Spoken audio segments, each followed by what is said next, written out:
I'm Tomlyn Nicholson. This is Tuesday, February 17, 2026. President Trump directed federal agencies to tackle a massive sewage spill in the Potomac River after a major pipe collapse. He sharply criticized Maryland Governor Wes Moore's response while pledging FEMA coordination to protect the waterway. Orlando authorities are celebrating a historic drop in homicides, recording just 10 in 2025, the lowest number since tracking began in 1971. Police credit proactive policing, community partnership, and programs like Peace Orlando for the sharp decline from 24 killings the previous year. The FBI has uncovered a glove with potential DNA evidence near the Arizona site where Nancy Guthrie vanished over 2 weeks ago. Investigators are calling this a game changer in the case of the predominant news anchor's mother, now dismissing burglary-gone-wrong angle as highly unusual. A cheap $10 Walmart holster found at the scene is also providing fresh clues, and agents are ramping up public appeals for tips to track the suspect described as 5'9" with an average build. Representative Alexandria Ocasio-Cortez sparked widespread mockery after mistakenly calling Venezuela below the equator during a panel in Berlin.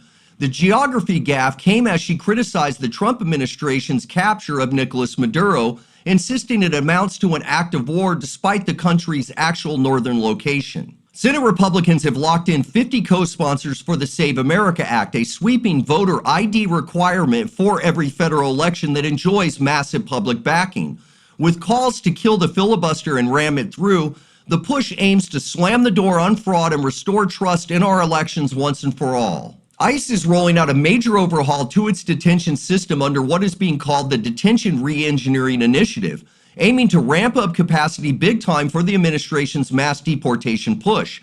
The plan, detailed in a February 13th memo, calls for spending $38 billion to convert warehouses and other industrial buildings into new facilities nationwide. The Justice Department expanded its redactions in the Jeffrey Epstein files amid fresh scrutiny from lawmakers. Bipartisan calls grow for further transparency on the high-profile names listed in the documents. President Trump voiced strong opposition to the Gateway Tunnel project between New York and New Jersey today. He warned against covering potential cost overruns, calling it an expensive federal commitment. The EPA under Lee Zeldin completed its largest deregulatory move yet by repealing greenhouse gas standards for vehicles. The administration projects savings exceeding $1 trillion for American consumers over the decade ahead. Texas Attorney General Ken Paxton confirmed his Senate challenge against John Cornyn, opening up the AG race.